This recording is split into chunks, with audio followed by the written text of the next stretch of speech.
밖에서 외부적으로 존재하는 위협도 많이 있겠지만 사실 내부적으로 존재하는 위협도 상당히 크다 할 수 있습니다. 기독교 신앙이 경험하고 있는 내부적 위협의 가장 큰 것은 모호함이에요. 모호함. 이 모호함이라는 게 뭐냐니까 이런 거예요. 교회는 무엇이냐? 교회는 건물이 아닙니다. 그러면 교회는 도대체 뭐지? 뭐든지 모호하고 시적인 표현으로, 감상적인 표현으로 우리가 믿고 있는 신앙적 내용을 전락시키고 있다는 것입니다. 교회가 무엇이어야 하는가, 우리는 어떻게 해야 하는가라고 하는 구체적인 행동 지침, 구체적인 사고의 방향을 제시하지 않은 채 막연히 너는 너답게, 나는 나답게 생각할 테니 알아서 해봐라 라고 하는 수준의 어떻게 보면 이 굉장히 안 좋은 문화가 팽배한 것이죠. 그러한 것들이 제 안에도 굉장히 많았습니다. 그래서 지난 10년 동안 제가 성경을 깊이 연구하고 또 교회 목회 활동을 지속하면서 제가 이제야 깨닫게 된 거예요. 그게 뭐냐니까 바로 하나님의 나라는 모호하지 않다는 거예요. 여기에 있는 우리가 하나님의 나라인 줄 믿습니다. 모호하지 않아요. 구체적인 현실 속에 다 드러나 있습니다. 그런데 많은 사람들이 이런 것들을 굉장히 무가치하게 여기는 거죠. 그러한 모호함 속에 사람들의 신앙은 철저히 자기중심적, 문제중심적, 상황중심적, 관계중심적으로 전락했어요. 그래서 자기와 연관이 없는 일들에 대해서는 관심을 갖지 않고 성경이 뭐라고 말하는지에 대해서는 궁극적인 관심을 기울이지 않는 일들이 너무나도 빈번하게 일어나고 있습니다. 그래 놓고서는 교회에 대한 비판을 일삼죠. 교회는 별로 중요하지 않아. 사람들은 하나님 나라를 전하지 않고 교회를 전하고 있어. 사람들은 더 이상 하나님께서 진짜 원하시는 것이 아닌 교회의 세를 불리거나 교회 건물을 짓거나 뭐 여러 가지 이 구호 등을 하는 일에, 본질적이지 않은 일에 힘을 쓰고 있다고 라고 사람들이 착각하고 있는 것이죠. 그러니까 우리가 추구해야 하는 더 크고 분명하고 위대한 일들이 존재하는데 그런 것들은 이제 뭔가 이 상징적이고 시적인 언어로 표현되어 있고 우리가 오늘 여기서 하고 있는 이러한 일들은 그다지 중요하지 않은 것으로 치부되고, 왜 자꾸 교회에 가냐, 매주 교회에 가야만 하는 거냐, 왜 헌금을 하냐, 왜 교회 봉사를 하냐와 같은 질문 앞에 서게 된다는 거죠. 그러면 사람들이 대답을 못하는 거예요. 여러분, 개인이 중요합니까? 교회가 중요합니까? 사람들이 대답을 못해요. 교회의 목적은 무엇입니까? 진경인 교회의 목적은 뭐라고 생각하십니까? 복음. 앞에 앉은 자의 십자가죠. 예. 교회의 목적은 무엇입니까? 하나님 말씀을 전하는 거. 하나님 말씀 전하는 거. 완벽한 대답이에요. 완벽한 대답. 많은 사람들이 그러나 이런 대답을 하지 못합니다. 제가 여러분에게 지금부터 들려드릴 짧은 이야기는 정말 여러분 모두가 한 번도 안 들어봤을 법한 그런 내용이에요. 그러나 교회가 무엇이고 왜 선교를 하는지, 교회와 선교가 어떠한 관련성이 있는지를 가장 분명하게 드러내는 말씀이라고 할 수 있습니다. 특별히 그 가운데 오늘 우리가 읽은 이 본문이 자리하고 있어요. 하나님께서 아브라함을 부르실 때 아브라함에 대한 콜링, 아브라함을 부르시는 그 장면, 이 장면이 궁극적으로 교회가 무엇인지, 우리가 어떠한 존재인지, 그리고 교회가 선교한다는 게 뭔지를 보여주고 있습니다. 우리는 첫 번째 질문에 마주대할 수 있는데요. 이제부터 PPT 부탁드리겠습니다. 제 얼굴은 이제 안 봐도 돼요. 이제 가장 중요한 질문이에요. 교회는 필요한가? 여러분, 교회는 필요합니까? 주일날 교회 와야 돼요? 언제나 모험생들이 욕을 먹습니다. 교회 온 사람들이 욕을 먹어요. 근데 제가 보니까 많은 사람들이 교회는 굉장히 부수적이고 부차적이고 또 인위적이고 비본질적인 걸 생각하는 사람들이 아주 많이 있어요. 나와 하나님과의 관계가 제일 중요하고 교회는 그다지 중요하지 않다라고 생각하는 거죠. 이 교회에 대한 어떻게 보면 이 반교회주의자라고 할 수 있습니다. 제가 이러한 얘기를 그냥 감상적으로 드리는 게 아니에요. 이 반교회주의, 이 무교회주의라고 알려져 있는 이러한 사상은 이 함석헌 선생님이라고 하시는 아주 우리나라를 대표하는 사상가에 의해서 중요하게 알려져 있습니다. 그리고 일본에서는 우찌무라 간조라고 하는 사람이 이것의 선두주자예요. 그러니까 신앙은 철저히 개인적이고 정신적이고 영적인 일이고 내가 하나님과 어떠한 관계를 맺느냐가 가장 중요한 것이기 때문에 교회는 인위적이고 제도적이고 비본질적이고 우리의 참다운 신앙을 훼손하고 방해하는 어떻게 보면 구조물에 불과하다라고 라고 하는 이 사상이 이른바 지성인들이라고 하시는 분들에 의해서 끊임없이 계속적으로 우리 가운데 나타나고 있는 것입니다. 두 번째 화면. 그럼 교회는 필요한가를 생각했을 때 교회가 왜 필요하지 않는가를 말씀드리지 않을 수 없어요. 첫 번째는 교회는 인위적 제도인가? 그러니까 교회의 신적 기원. 다시 말해서 교회는 사람이 만들었습니까? 하나님 만들었습니까? 왜? 저렇게 잘 믿는 분이 계셔요. 근데 어떤 분들은 교회는 사람이 만들었다 생각해요. 사람이 만들었다고. 저 서대문에 가면은 아현동이죠. 아현동에 가면은 구세군 빌딩이 있습니다.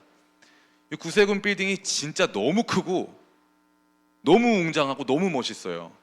그 사람들이 뭐야 우리가 이 양은 냄비에다가 넣은 거 다 빌딩 짓는 데 쓰였네 사람들이 생각해요. 그래서 사람들은 우리가 교회에다 헌금하고 이 성탄 때 우리가 후원하고 하는 것들이 교회가 아주 부패한 조직과 기관이어서 저렇게 건물에다 쓰인 거다라고 생각할 때가 아주 많이 있는 거죠. 근데 여러분 구세군 그 빌딩 어떻게 지어진 건지 아세요 혹시?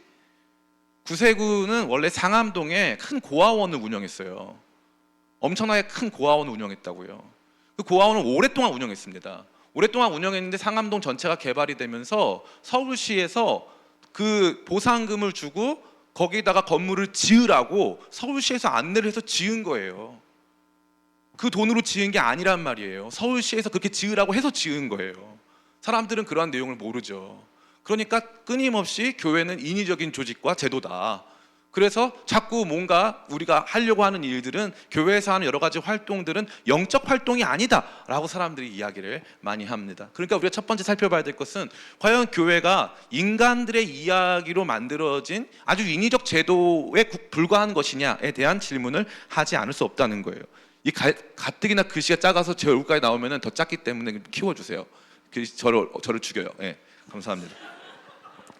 두 번째, 교회는 시대에 따라 달라지는 상황적인 제도인가 하는 질문을 안 할 수가 없어요. 다시 말해서 교회는 과거에는 가톨릭 교회가 있었고 지금은 개신교회가 있으니까 시대에 따라서 교회는 달라지니까 영원하고 절대적인 교회의 모습은 존재하지 않는다.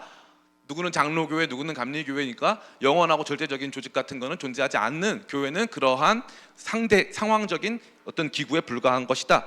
교회 절대성에 대한 질문이 들어올 수 있습니다. 그 다음에 세 번째는 개인 신앙보다 교회가 중요한가? 교회가 아마 하나님께로부터 기원됐다고 치고 또 교회가 여러 가지 좋은 일 한다고 해도 나보다 중요하지는 않지. 내가 하나님을 만나는 게 훨씬 중요하지. 그러니까 교회가 내가 있어야 교회가 있는 것이지 나 없이 어떻게 교회가 존재할 수 있느냐 말이야.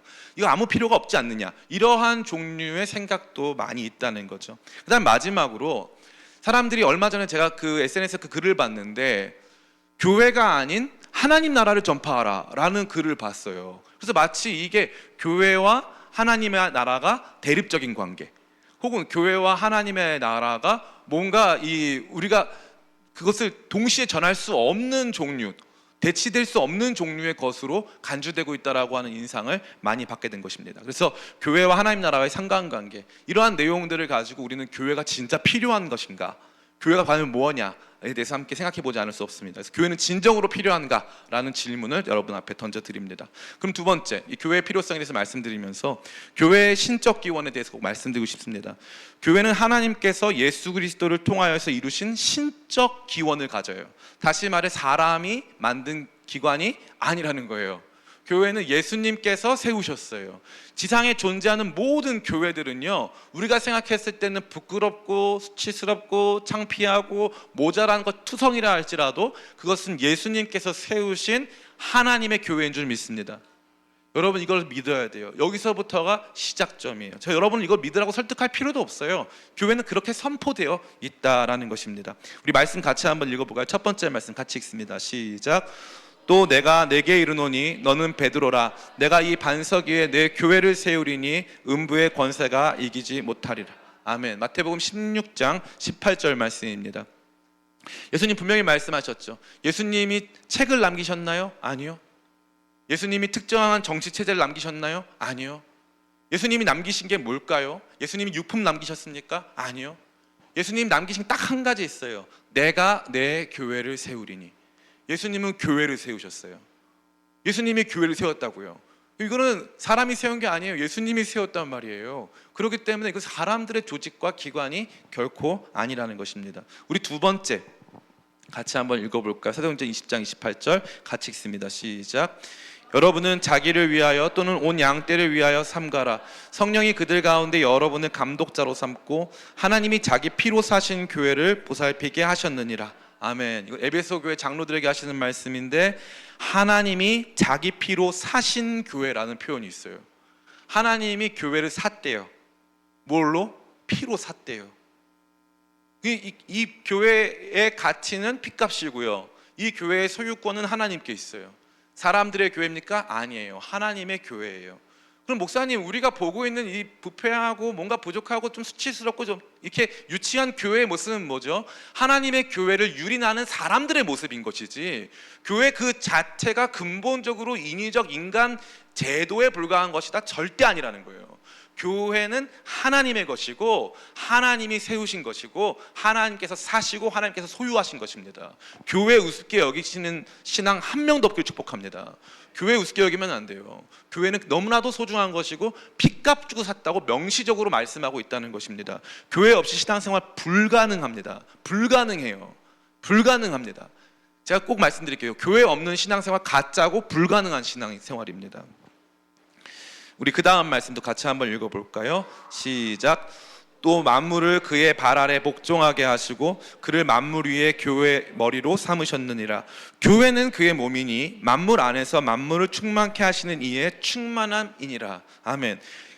그를 만물 위에 교회의 머리로 삼으셨다고 되어 있고, 교회는 그분의 몸이라고 되어 있어요. 예수님이 머리시고 교회가 그분의 몸이라는 거예요. 근데 이것은 어떤 상태냐니까, 만물 안에서 만물을 충만하시게 하시는 이의 충만함이다. 다시 말해서 그분이 얼마나 위대한 존재인가를 드러낸다. 어디 안에서? 피조세계, 만물 안에서. 피조세계 안에서 예수 그리스도의 영광을 보여주는 영광의 현현이다. 영광 그 자체다 라고 교회에 대해서 사도 바울이 말하고 있는 거예요. 이 당시에 교회는 몇 명 모였는데요? 물론 5,000명도 모이고 3,000명도 모였어요. 그러나 지금 이 에베소 교회에다 얘기해 줄 때 이 교회는 100명도 모이지 않는 작은 교회였어요. 근데 이 교회를 대하여서 이 교회가 얼마나 중요하고 소중한 것이냐, 그리스도의 몸이다. 그리스도, 머리 대신 그리스도의 충만함을 이 땅 가운데 보여주는 충만 그 자체다라고 선언하고 있는 것입니다. 그러니까 교회의 신적 기원은, 이것은 절대 우리가 거부할 수 없는 것이고요. 하나님은 처음부터 계속적으로, 좀 어려운 표현인데 따라해볼까요? 자가복제. 하나님은 끊임없이 이 자가복제를 통한 성장과 확장을 말씀하셨어요. 그래서 아브라함, 그 다음에 이삭, 그 다음에 야곱. 여기 보면은 아브라함은 아들 몇 명 낳습니까? 1명 낳아요. 이삭이에요. 이삭은 몇 명 낳죠? 2명 낳아요. 아브라함이 약속의 아들을 낳았어요. 약속의 아들은 다시 2 아들을 낳습니다. 이 2 아들은, 하나는, 둘 중에 한 사람은 장자, 즉 하나님 나라의 언약의 담지자로 살아야 하는 것이고요, 다른 하나의 아들은 세속 국가의 사람으로 살아야 되는 2 아들이 태어나요. 그럼 이 2 아들 중에 언약의 담지자 장자였던 야곱이 어떻게 됩니까? 12아들을 낳아요. 12아들. 그래서 이스라엘은 12지파로 되어 있어요. 12지파. 12지파가 하나의 공동체를 이루는 거죠. 그러면 대한민국은 몇 지파로 되어 있습니까? 대한민국 몇 지파로 되어 있죠? 대한민국? 네, 빵지파. 우리 빵지파잖아요. 우리가 남이가 다 하나 아닙니까? 우리 다 하나잖아요. 근데 아예 하나님께서 이스라엘은요 12지파로 처음부터 구성했다니까요. 처음부터. 아예 파가 다르다는 거예요. 아, 우리가 다 한 형제다, 한 나라다, 한 가족. 아니, 우리는 파가 달라. 너는 12지파야. 각자에게 부여된 영토가 다르고 각자에게 부여된 사명과 역할이 달라. 그러나 하나야. 계속해가지고 확장되지만 또 하나를 이루어가는, 확장 속의 하나됨을 만들어 가시는 교회의 모습을 보여주세요. 그래서 교회라고 하는 것은 구약 성경에 뭐라고 되어 있냐면 이스라엘의 총회라고 되어 있고, 총회는 언제나 12도를 상징으로 합니다. 12지파가 하나의 총회를 이루는 거예요. 이 근본적인 프로토콜, 이 근본적인 프로토타입이 계속적으로 교회까지 이어져 오는 거예요. 그래서 교회는 다 다른 모습이지만 하나의 교회인 줄 믿습니다. 이 교회가 하나님께서 처음부터 의도하신 것이고 하나님이 만드신 제도고 하나님이 만드신 조직이라는 거예요. 두 번째, 그러면 교회의 필요성 두 번째는 교회의 절대성이에요. 교회는 재림 이전까지 하나님이 절대적으로 보존하신다. 상황적으로 존재하는 것이 아니라 절대적으로 보존하신다는 거예요. 우리 같이 한번 읽어보겠습니다. 요한계시록 22장 16절 시작. 나 예수는 교회들을 위하여 내 사자를 보내어 이것들을 너희에게 증언하게 하였노라. 나는 다윗의 뿌리요 자손이니 곧 광명한 새벽별이라 하시더라. 아멘. 이 말씀이 너무나 멋있는 말. 혹시 제가 드리는 게 PDF를 좀 키워서 보여주셔도 좋을 것 같아요. 알겠습니다. 네, 감사합니다. 괜찮아요. 안 된다고 제가 예상을 했는데, 감사합니다. 네, 감사합니다. 안 된대, 못 키운대요. 네, 하면 할 수 있을 것 같은데, 이게 오른쪽 그러니까 눌러가지고 될 것 같긴 한데, 그냥 혼자 생각해봤어요. 근데 어쨌건 예수님께서 이 말씀은요, 요한계시록의 마지막 장이에요. 마지막 장의 거의 마지막 부분이에요. 근데 예수님 뭐라고 말씀하시는 거예요? 교회들을 위하여 내 사자들을 보내어 증거하게 하겠다는 거예요.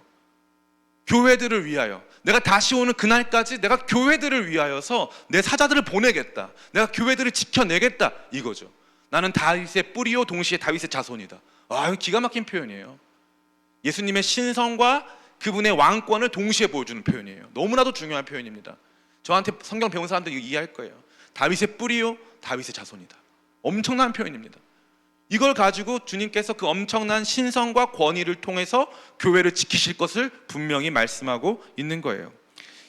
히브리서 10장 25절 말씀 같이 한번 또 읽어볼까요? 시작.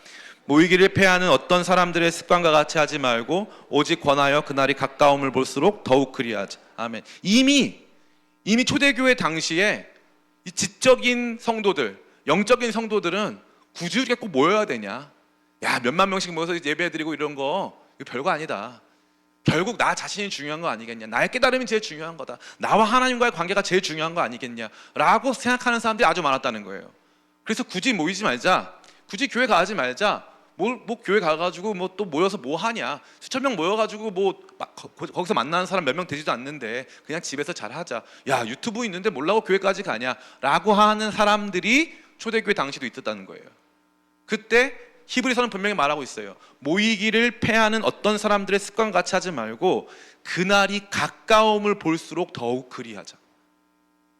예수님 다시 오실 그때까지 우리 이 모임을 패하지 말고 끊임없이 이 모임 가운데 참여하여서 이 모임을 보존하자. 이렇게 외치고 있는 거죠. 그러니까 이 교회는요, 절대적으로 보존되고 있던 거예요.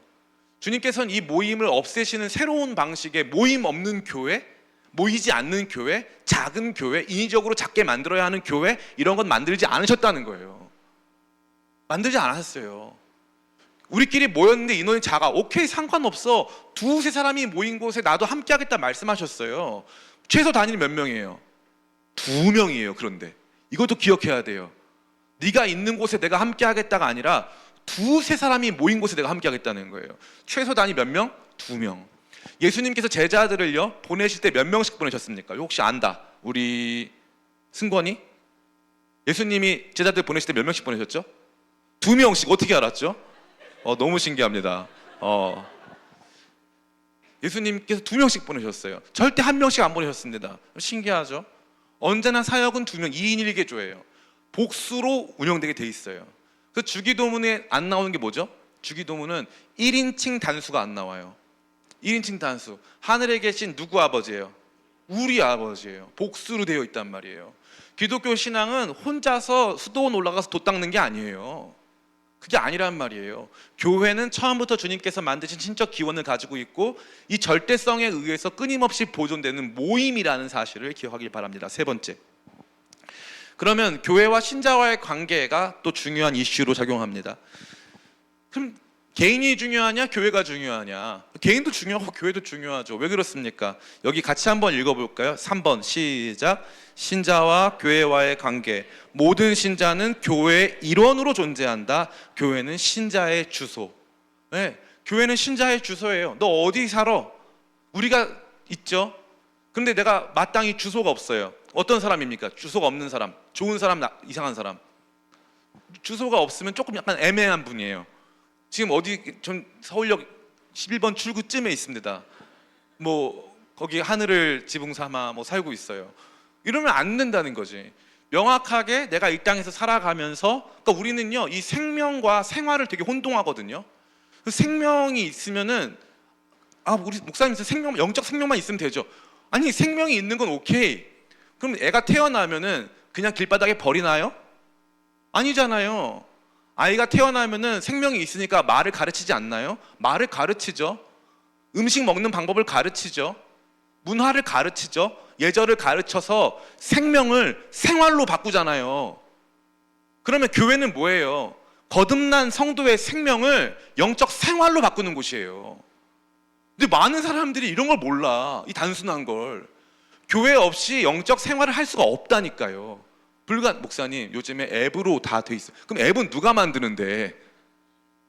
앱은 조상님이 만들어 주시나요? 앱은 교회에서 만들잖아요. 각 교회들이 돈 내서 만드는 거 아니에요. 이 무교회주의가 갖는 병폐가 바로 여기에 있는 거예요. 영적 유익은 다 교회를 통해서 오는데 나는 무교회주의라는 거야. 너무 말도 안 되는 거죠. 너무 말도 안 되는 겁니다. 그래서 소아시아 7교회에 대한 말씀이 있어요. 계시록 2장 3장에 보면은 이렇게 말씀하고 있어요. 내가 에베소 교회 사자들에게 편지한다. 내가 버가모 교회 사자들에게 편지한다. 내가 서머나 교회 사자들에게 편지한다. 내가 두아디라 교회 사자들에게 편지한다 하면서 교회 단위로 너희가 작은 능력으로 믿음을 지켰으니 교회 단위로 책망하고 교회 단위로 거기 칭찬하고 있다는 거예요. 너무 재밌지 않습니까? 심판은 교회 단위로 이루어지는 거예요. 많은 사람들이 이걸 몰라요. 모든 게 우리가 다 미신 신앙밖에 없어가지고 성경적 기독교 신앙을 배워본 적이 없는 거예요. 교회들이 많이 안 가르쳤어 이거를.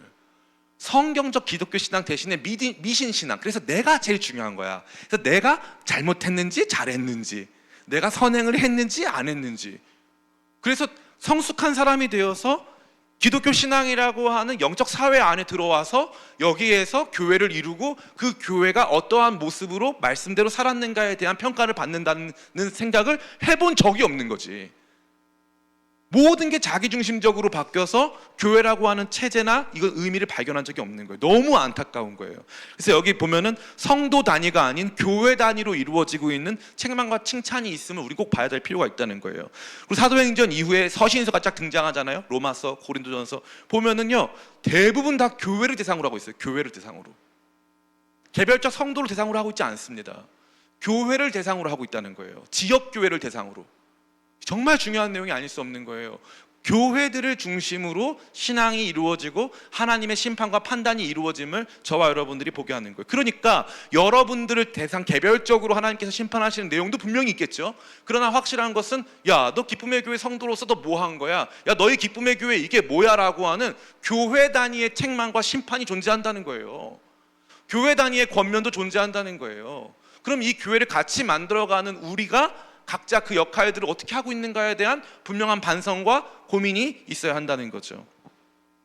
그 다음에 교회가 그리스도의 몸이고 성도들은 그 교회의 구성원으로 존재한다는 거예요. 우리 말씀 보이시는 분들 같이 한번 읽겠습니다. 시작. 만일 한 지체가 고통을 받으면 모든 지체가 함께 고통을 받고 한 지체가 영광을 얻으면 모든 지체가 함께 즐거워하느니라. 너희는 그리스도의 몸이요 지체의 각 부분이라. 아멘. 써 있잖아요. 그리스도의 몸이요 지체의 각 부분이라. 그리고 여러분 원하건 원하지 않건 교회의 일원일 뿐만 아니라 교회를 구성하여서 기능을 해야 하는 역할을 가진 교회의 각 구성품, 교회의 좀 여러분 듣기 안 좋은 표현이겠지만 여러분들이 교회를 구성하는 교회의 부품이라는 거예요. 교회의 부품이라고요. 이 오해를 내려놓으세요. 목사님 부품이라고요? 그럼 저는 어떤 부품인데요? 최소한 엔진은 돼야겠어요. 아니야, 미안해. 너 진짜 미안. 너 깜빡이었어. 너 깜빡이었어. 너무 미안해. 너는 미안해. 너는 스티어링 휠이었어. 너 핸들이었어. 너 그 정도로 대단한 건 너 미안. 너 나사였다. 미안하다. 우리 생각에는 이게 굉장히 고양된 개인의 이 권리가 막 이렇게 각광받는 시대 속에서는 이 말이 전혀 기쁘게 들리지 않을 거예요. 그러나 성경은 분명히 말하고 있다고요. 교회의 일원으로 교회라고 하는 큰 조직과 제도와 하나님 만드신 질서의 하나의 구성품이라 이거예요. 분명히 적혀 있단 말이에요, 이게. 근데 많은 사람들이 이런 건 안 보고 자꾸 딴 얘기를 해. 분리하면 딴 얘기해. 이거 안 짚고 분리하면 딴 얘기해. 성경의 다른 부분 얘기해. 전 너무 이게 안타까운 거예요. 성경을 통전적으로 이해해야 돼요. 통전적으로. 성도는 혼자 태어나지만, 영적으로 혼자 거듭나지만 교회 안으로 들어옵니다. 아이는요, 혼자 그 어머니의 산 돌을 지나서 혼자 태어나지만 가족의 일원이 되는 거예요. 학교와 사회의 일원이 되는 거예요. 모든 생명은 생활의 존재로 바뀐단 말이에요. 그러면 영적 생명을 얻은 우리는 영적 생활의 존재로 바뀐다 이 말이에요. 영적 생활의 현장은 교회라는 거예요. 이 진짜 중요한 내용이고, 이 내용을 모르는 사람들이 너무나 많다라는 사실입니다. 신자와 교회와의 관계는 대립적이거나 뭔가 억압적 관계가 절대 아니에요. 신자는 교회라고 하는 영적 생활 환경에서 생활하도록 처음부터 디자인됐다라는 것을 말씀드릴 수 있습니다. 마지막 네 번째, 교회와 하나님의 나라. 같이 한번 읽어볼까요? 시작. 교회와 하나님의 나라. 교회와 하나님의 나라는 대립적, 대체적 관계가 아닌 선순환적 관계. 그 관계가 뭐냐? 같이 읽어볼까요? 시작. 하나님 나라를 전파하면 교회가 세워지고, 교회가 세워지면 하나님 나라가 전파됨. 이거예요. 교회를 세우면 교회를 통해 하나님 나라가 전파되고, 하나님 나라가 전파되면 교회가 세워지고. 제일 중요한 내용이에요. 이 전부예요. 하나님 나라는 선포돼야 되지만 교회는 필요 없다. 이 제일 이상하고 성경적이지 못한 대답이라고 할 수 있습니다. 우리 25절, 우리 밑에 보면 말씀이 있는데 같이 한번 읽어보겠습니다. 시작. 보라, 내가 여러분 중에 왕래하며 하나님의 나라를 전파하였으나 이제는 여러분이 다 내 얼굴을 다시 보지 못할 줄 아노라. 사도행전 20장 25절은 에베소 교회 장로들에게 사도 바울이 하는 메시지입니다. 에베소 교회 장로들에게 아까 뭐라고 말했냐니까, 당신들에게 내가 하나님 나라를 다 전파했는데 주께서 피로 사신 교회를 당신들이 잘 보존해라 라고 말했어요. 그들에게 지금 다시 말하는 게 무엇입니까? 내가 여러분 중에 왕래하면서 하나님 나라를 전파했다는 거예요. 교회를 세웠는데 교회 장로들에게 하나님 나라 전파했다는 거예요. 그러면 서로 대립되는 관계라는 거예요? 아니라는 거죠. 교회 안에서 울려 퍼지는 메시지가 하나님 나라 전파의 내용이라는 사실입니다. 교회가 하나님 나라를 전파하는, 어떤 학자는 뭐라고 했냐면은 하나님 나라의 확성기다라고 되어 있어요. 확성기. 나 혼자 하나님 나라 전파하는 게 아니라 뭘 통해서? 확성기, 마이크를 통해서. 제가 지금 설교하면 잘 안 들리잖아요. 근데 여기 교회가 있어. 교회. 회개하라, 천국이 가까워왔다. 들려 안 들려? 회개할 거 안 할 거야? 다 들린다고. 다 들린다고. 마이크를 통해서 들리듯이 교회는, 이게 교회예요. 교회. 하나님 나라의 확성기라는 거예요. 교회가 없으면 하나님 나라 온전히 증거될 수 없다 이거예요. 그래서 제발 누가 거기서 이상한 글을 쓰면은 여러분이 가서 얘기 좀 해주세요. 왜 자꾸 교회와 하나님 나라를 이분법적으로 나눠서 서로 대체되고 대립적인 관계처럼 묘사합니까? 예수님은 교회를 세우신다고 했고, 사도 바울은 교회를 위하여 그 남은 고난을 자기한테 채운다고 했고, 교회는 그리스도의 몸이라고 분명히 말했는데 왜 자꾸 교회를 폄하하고 훼손합니까? 여러분들이 좀 싸워가시길 축복합니다. 그렇다면 이러한 교회, 이렇게 필요하고 절대적인 교회와 선교는 무슨 관계가 있느냐? 또 이건 중요한 질문을 또 마주 대하고 있어요. 교회의 목적, 그래서 주님께서 우리를 불러 모으셔서 우리를 하나로 모으셨는데, 그러면 이 모임 자체가 목적 아닙니까? 아니에요. 모이는 것 자체가 목적이다? 절대 아닙니다. 많은 사람들이 착각해요. 우리 모였으니까, 우리끼리 행복하니까. 아니라니까. 그거 아니에요. 역사 속에서 단 한 번도 그런 적이 없어요. 근데 많은 사람들이 이상한 시적 표현에 너무 집착해요. 우리가 교회다, 건물이 교회 아니다, 뭐 두 사람만 있어도 교회다. 다 맞는 말인데 자꾸 교회의 본질을 훼손하고 되게 조그맣게 교회를 파편화하는 말들에 열광을 합니다. 마치 제가 여기 나와가지고, 여러분 교회가 중요한 게 아니에요. 복음이 중요합니다. 여러분 교회가 중요한 거 아닙니다. 여러분과 하나님과의 관계가 중요한 거예요. 여러분, 교회는 여러분들을 그렇게 온전케 할 수가 없습니다. 오직 진리가 여러분을 온전케 하는 겁니다. 제가 없는 얘기 하는 거예요?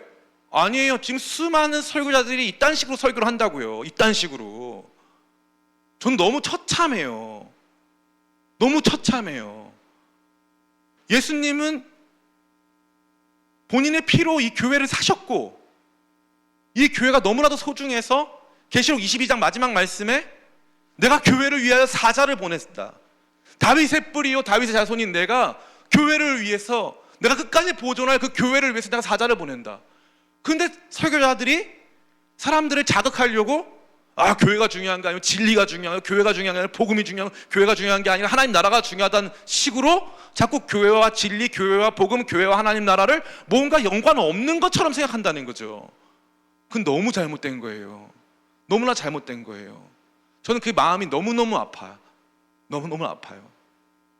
여러분 잘 보세요. 제가 여러분에게, 여러분 영적 시력이 중요한 것이니까 여러분 눈은 대충 하셔도 됩니다. 제가 얼마 전에 우리 정혜연 어디 갔나요? 정혜연 어디 갔나요? 어디 갔나요? 정혜연한테 가가지고 제가 눈 검진 받고 왔어요. 거기서 개안의 역사를 경험한 사람들이 있어요. 저랑 저도 아직 아니지만 민수, 혜린이 거기서 눈을 떴어요. 눈을 떴어요. 거기서 눈을 떴다 하더라고요. 그래서 제가 가봤어요. 가봤는데 저한테 해준 얘기가 눈 절대 비비지 말래요.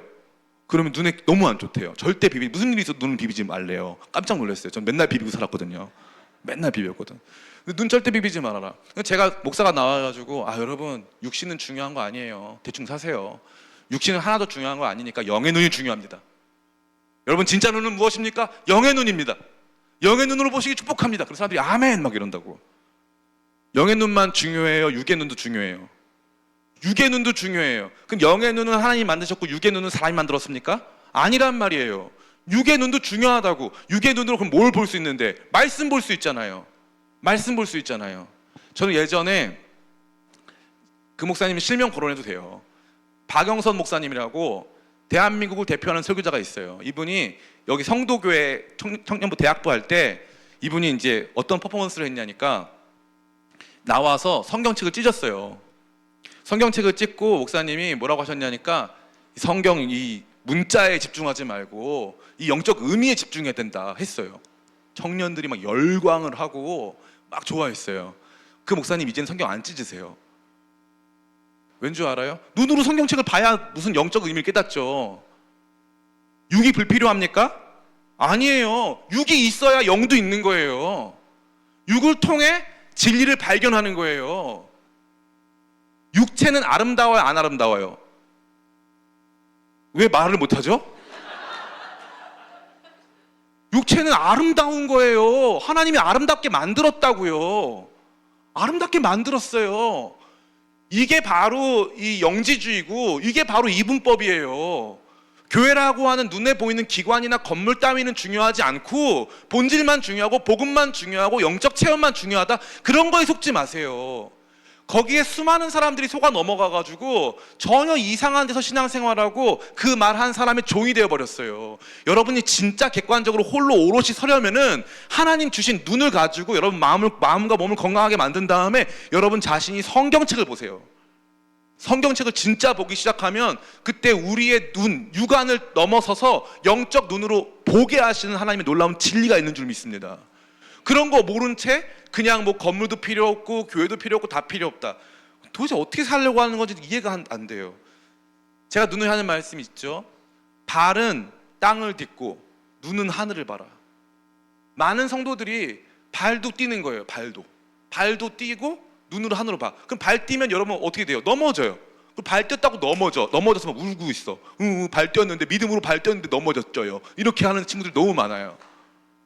저 너무 안타까워요. 그게 우리가 살아가는 삶의 일상의 발을 딛고 눈으로 하늘을 봐라 이거예요. 이 반대로 하는 지체들도 있잖아요. 눈으로는 땅을 보고 발은 뛰어. 당연히 넘어지지. 무슨 덤블링 하는 것도 아니고. 그런 친구들이 너무나도 많은 거예요. 너무 안타까워. 너무 안쓰러워. 너무 안쓰럽습니다. 교회의 목적은 무엇인가? 선교는 교회 차원에서 이루어져야 하는가? 목사님, 교회에서 선교하는 게 아니라 선교사님 개인이 나가서 하는 거잖아요. 이 말 들으면 너무 킹받죠. 너무 킹받아요. 이거는 진짜, 그건 마치 어떤 사람은 약간 좀 교회에 미쳐가지고 그 사람은 좀 이렇게 독특한 사람이라 그 사람은 선교 나가는 거고 그 사람 각자 부르심이지 난 부르심 달라. 이딴 얘기하는 사람들이 너무 많아요. 잘 보세요. 그럼 여러분 여기 대답하셔야 돼요. 사도행전 1장 8절이 말하고 있어요. 오직 성령이 너희에게 임하시면 너희가 권능을 받고 예루살렘과 온 유대와 사마리아와 땅끝까지 가서 내 증인이 되리라. 아멘. 그럼 여러분 성령 받았어요? 예, 구원받은 모든 사람들 안에 성령님 내주하신 줄 믿습니다. 구원받은 모든 사람 안에 성령님 내주하셨어요. 그러면 이 말씀에 따르면 성령님 계시면 권능이 있어요, 없어요? 있어요. 여러분 모르지만 권능이 있어요. 근육량이 의외로 있다고. 여러분이 권능이 있다고. 근육량이 있어. 의외로 권능이 있단 말이야. 근데 그 권능은 뭐 하는 그 권능이에요?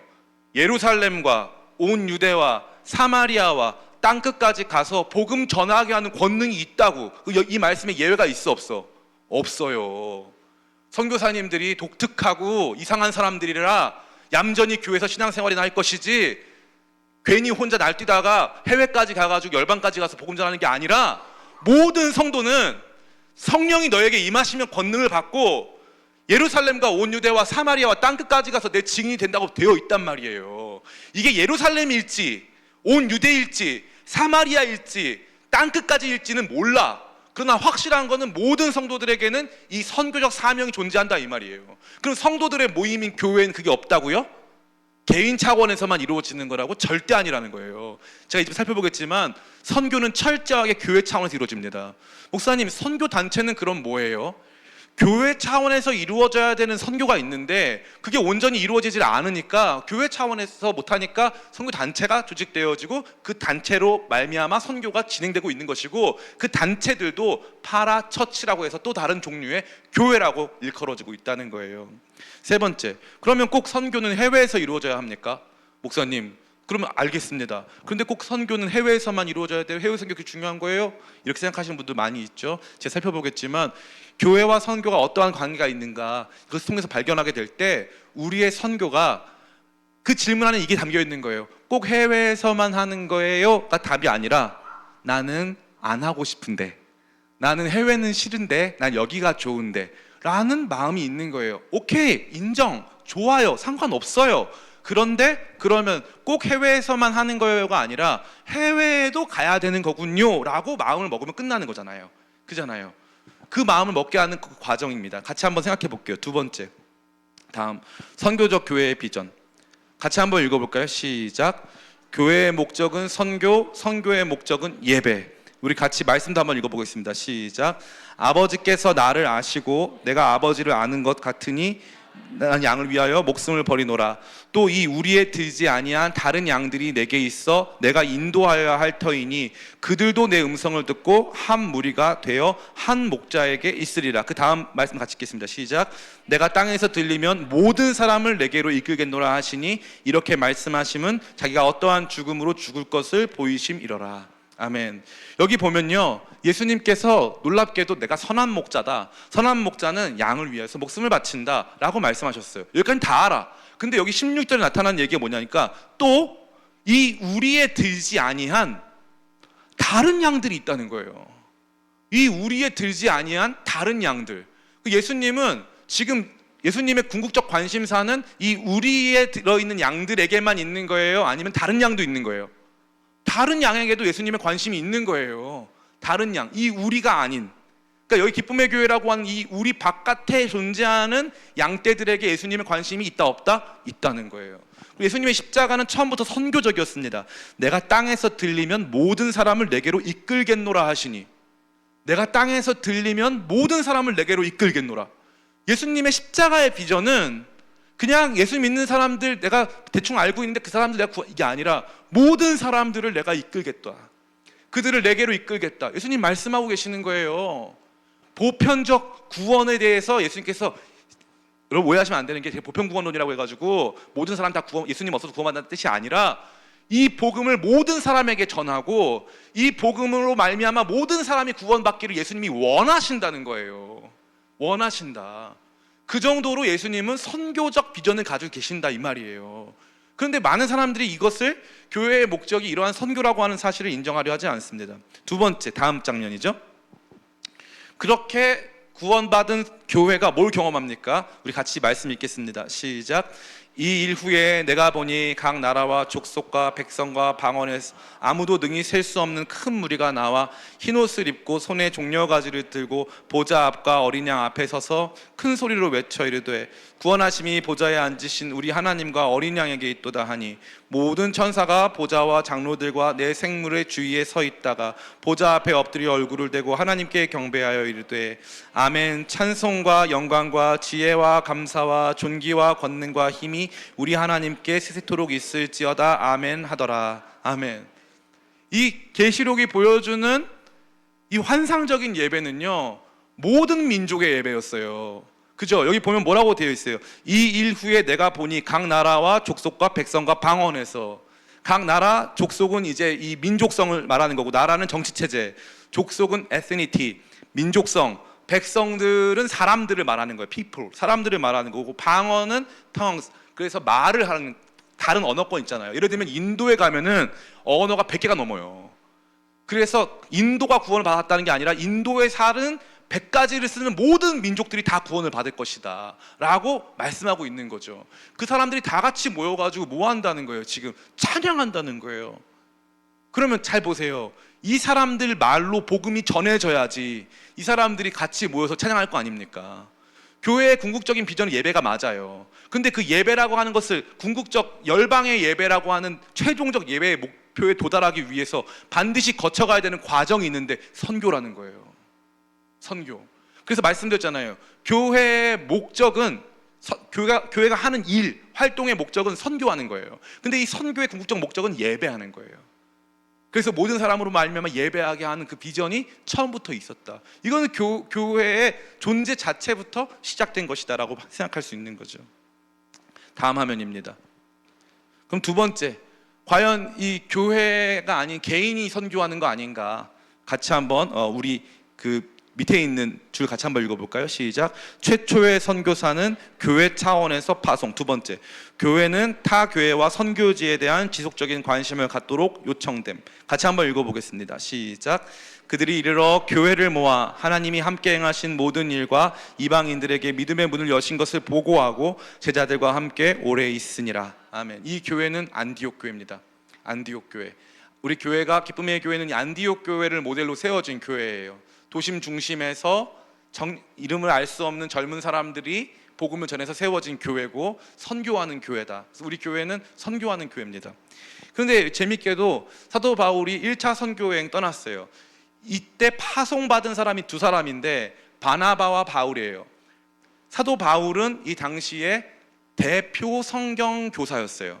우리로 치면 뭐 김지연 목사님. 예. 바나바는 누구였냐면 담임 목사예요. 담임 목사. 우리로 치면 저예요. 그래서 갑자기 온 교회가 같이 기도하더니 담임 목사 파송하자.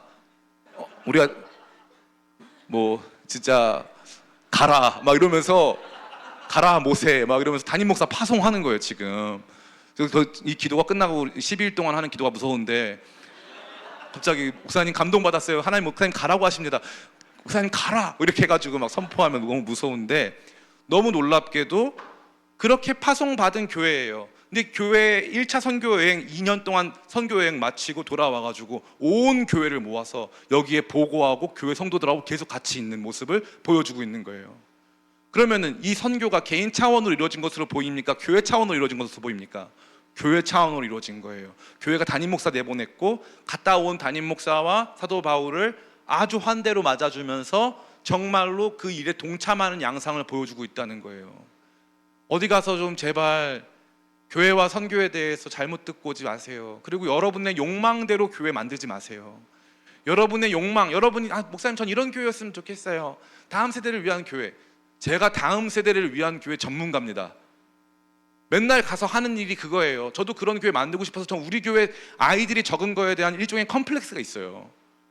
왜냐하면 제가 이번 6월 28일 날에도 신반포 교회 교사 세미나 가고 9월 며칠 날에도 주한 장로교회 교사 세미나 가요. 근데 거기서 절대 말하지 않는 게 있어요. 우리 교회 아이들의 숫자. 은비 1명이에요 라고 말을 안 해요. 우리 교회 청소년부가 상훈이와 이삭이밖에 없다는 말을 못 해. 나도 꿈꾸는 거죠. 나도 다음 세대를 꿈꾸고 있습니다. 저도 언젠가. 그러나 우리에겐 복병이 있죠. 조이풀 베이비스. 그들이 올라오고 있어요. 지금 그들이 기어다니다가 이제 걷기 시작했습니다. 그들이 저 홍해바다 바깥에서부터 걸어오고 있어요. 그들의 행렬이 지금 시작됐습니다. 지금 엄청난 속도로 지금 올해만 지금 7월부터 5명이 태어나요. 추가적으로 계속해서 아이들이 그냥 하나님께서 그냥 우리는 이슬람식 선교로 그냥 역사하고 계시는 거예요. 지금 다 결혼해가지고 다 출산하고 막 그래서 계속 새로운 영혼들이 막 오고 있습니다. 그들이 임하기 전까지는 저는 다음 세대를 위한 교회를 하고 있다라는 말을 못해요. 어디 가서 그런데 가가지고 말씀 막 전하고 이래도 말을 못한다고요. 전 세계에서 제일 큰 장로교회가 주한 장로교회거든요. 거기 가가지고 다음 세대 사역에 대해서 말해달래. 근데 말만 할 뿐 우리 교회의 사례를 말할 수가 없다는 이 안타까운 부분이 있어요. 그런데 그럼에도 불구하고 제가 그러면 저는 다음 세대 전문가니까, 그런 사역 전문가니까 그런 교회여야 합니다. 교회가 모든 가치를 다 표방하면 좋겠죠. 그건 좋겠죠. 그러나 모든 것에서는 우선순위라는 게 있어요. 그리고 명확한 순서라는 게 있단 말이에요. 그래서 교회는 아까 진경자매 너무 말씀하셨어요. 하나님 말씀을 선포하는 거예요. 말씀 선포가 가장 중요한 교회의 표징이고 교회가 가져야 될 마음이에요. 그래서 이 말씀 선포의 확장적 측면이 선교회고, 이 선교가 교회 차원에서 이루어져야만 하는 거예요. 교회가 목사님 우리는 선교 못하니까 단체 이름하시죠. 그러면 교회의 직무유기예요. 직무유기. 대한민국에서 최초로 목회자를 배출한 평양신학교는 처음에 이 7명의 목사님을 뽑았는데 그 중에 한 목사님을 제주도 선교사로 파송했어요. 이기풍 선교사님. 그 7명 중에 한 분을 제주도 선교사로 파송했다고요. 첫 번째, 한국 교회가 성장하면서 우리가 해야 될 것이 무엇이냐, 한국 교회의 미래를 위해서 우리가 해야 될 것이 무엇이냐. 그 당시까지만 해도 미지의 땅이었던 제주도에 우리 이기풍 목사님 파송하자 해가지고 파송했다니까요. 우리는 그 전통이 있어요. 대한민국은 인구 숫자로 비례하면요 전 세계 선교사 1위의 타이틀을 놓쳐본 적이 없어요. 인구 숫자 비례해서. 지금은 6위예요 6위. 근데 우리 앞에 있는 나라가 인구가 너무 많아. 2위가 브라질 막 이러니까 1위 미국, 2위 다 억대야. 그러니까 우리가 거기에 좀 밀리는 것 같아 보이지만 절대 안 밀려요. 인구 숫자 5천만 중에 우리가 1등이야. 이건 진짜 n분의 1로 하면 우리가 무조건 1등입니다. 진짜로 엄청나요. 한국 교회는 선교하는 교회였어요. 한국 교회가 복받은 이유가 뭔지 아세요? 선교하고 기도했기 때문이에요. 너무 중요한 내용이 아닐 수 없어요. 교회는 선교의 주체입니다. 그러한 교회의 궁극적 사명은 제자 삼는 거예요. 교회가 나가서 교회의 일원인 제자들을 삼아가는 것, 이것이 너무나 중요한 비전인 줄 믿습니다. 마지막 세 번째죠. 이 마지막 화면이에요. 실제로 같이 한번 읽어보겠습니다. 시작. 선교의 핵심은 보내심과 넘어섬. 선교는 보냄을 받는 거예요. 아까 우리 상하 자매가 기도했나요? 너무 잘했는데 그 보내시는 하나님은 보내시거든요. 계속 아들 예수님을 보내시고 성령님을 보내시잖아요. 그 예수님이 이렇게 말씀하시는 거예요. 지금 제가 여기 안 써놨는데 요한복음 20장에 예수님 부활하신 다음에 뭐라고 하시냐니까 내가 너희를 보내노라 라고 말씀하세요. 보내다. 이 보내다는 선교라고 하는 단어는 영어로 미션이라고 하는데 이건 라티노 미토에서 나왔어요. 라티노 미토. 그래가지고 이건 보낸다는 뜻이에요. 선교는 보낸다는 거예요. 하나님이 보내신다. 이사야가 성전에서 주께서 높이 들리신 보좌에 앉아 계시고 그 옷자락이 성전에 가득한 것을 경험했어요. 그때 하나님의 음성이 들려왔어. 그 음성이 뭐냐니까 내가 누구를 보내고 누가 나를 위하여 갈고. 이게 하나님 음성이었어요. 하나님은 보내시는 하나님이에요. 그래서 하나님 어떻게 하십니까? 오늘 읽었던 말씀 아브라함에게 가라 보내시잖아요. 새로운 환경으로 보내시잖아요. 아비 본토 친척집을 떠나서 내가 너에게 명령할 땅으로 가라. 일단 가라. 넘어서라. 보냄을 받아라. 새로운 곳으로 도약해라. 가라 라고 말씀하시잖아요. 그래서 교회는 원래부터 확장적이고 성도의 삶은 원래부터 새로운 곳을 향한 모험인 줄 믿습니다.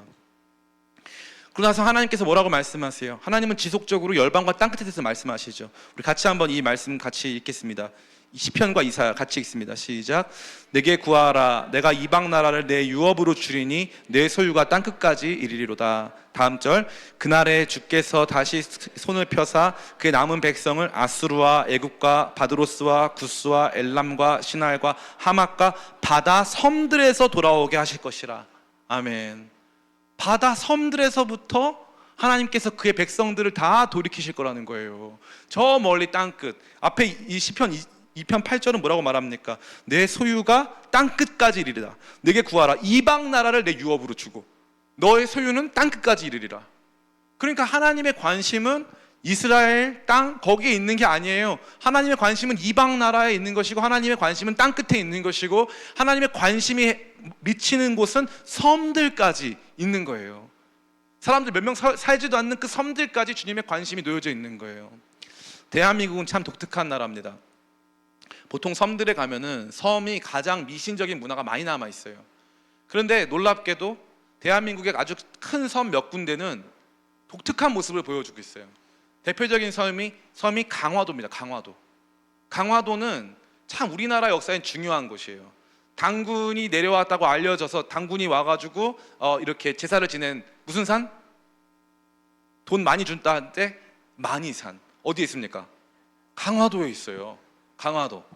강화도에 있습니다. 그러니까 우리나라 같이 했죠. 고려 시대 때 사람 이 원나라 피해가지고 어디로 도망갔어? 강화도로 도망갔어. 강화도 굉장히 중요해요. 강화도 가면 고려궁지라고 해서 고려 궁궐이 남아 있어요. 그리고 정조대왕 때 거기다 어떻게 했습니까? 이 외규장각을 설치했죠.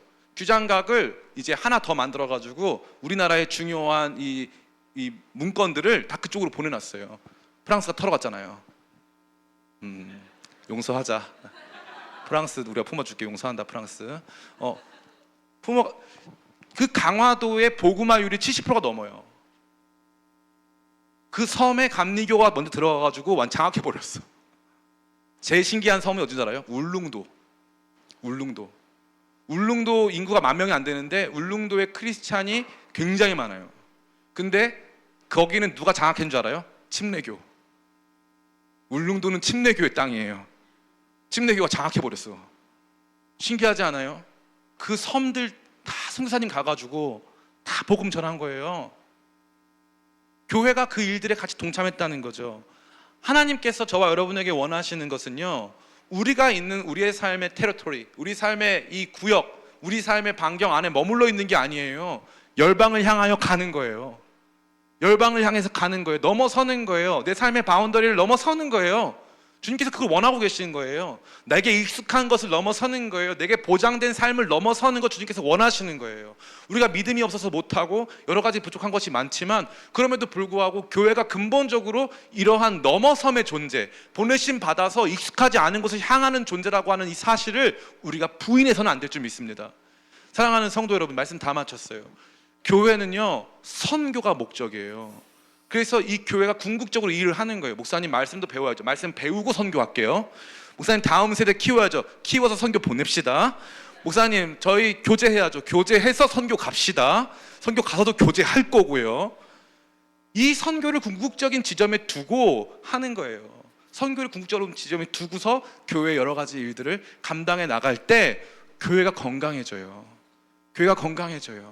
안 그러면 교회가 내부적으로 문제가 생겨요. 어떤 학자가 그런 얘기 하더라고요.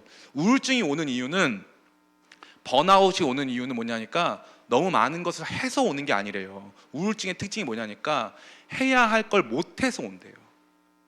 해야 하는데 못해가지고 상황이 안 됐거나 뭐가 안 됐거나 해서 내가 이걸 해야 되는데 그걸 못하고 있는 것 때문에 막혀있고 답답하고 그래서 우울증이 온다는 거예요. 교회가 오늘 겪고 있는 것은 우울증 증상이에요. 비관적이고, 교회에 대해 생각해 봤을 때 뭔가 이렇게 부정적이에요. 교회에 대해 생각해 봤을 때 교회에 대한 희망을 품기가 매우 어려워. 그 왜 그런지 아세요?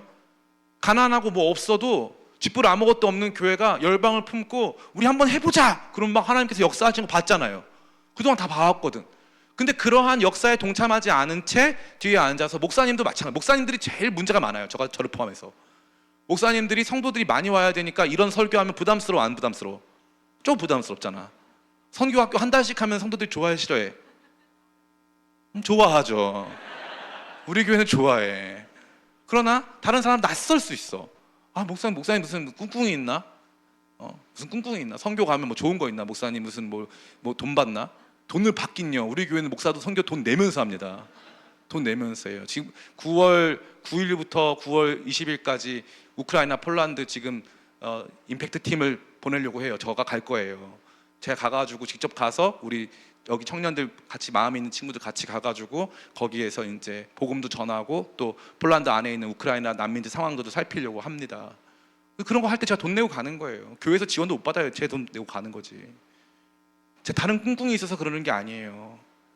진짜 교회가 살아나는 길은 선교, 교회의 목적을 확인하는 거예요. 그 교회의 목적 속에 있을 때 성도들이 살아나요. 제가 그때 그랬잖아요. 여러분 퇴사하고 선교 가라고. 퇴사하고 선교 갔다 와서 망한 사람 손 들어봐.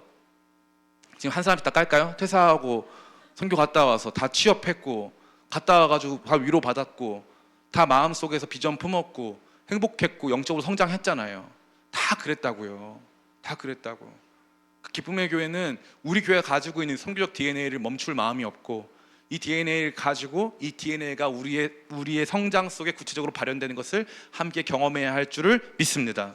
그러한 마음 가지고 제 말이 맞는지 틀린지 목사님 말했으니까 맞을 거 생각하지 마시고 여러분들이 다시 한번 이 PPT 올려놓을 테니까 제가 전체방 올려놓을 테니까 이거 보고 진짜 맞는지 틀린지 여러분들이 깐깐하게 정말 깐깐하게 까세요.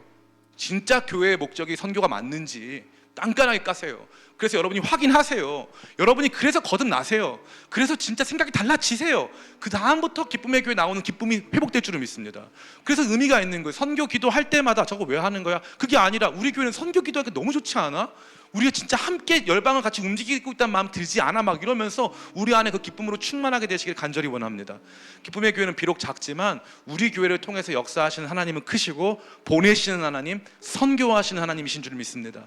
함께 우리의 마음과 뜻을 모아서 그분과 함께 선교하는 교회로 우리 교회를 세워가는 저와 여러분 다 되시기를 예수님의 이름으로 축원합니다. 우리 이 시간 잠깐 같이 기도하면서 찬양하겠습니다. 우리 주님의 비전으로 우리 채워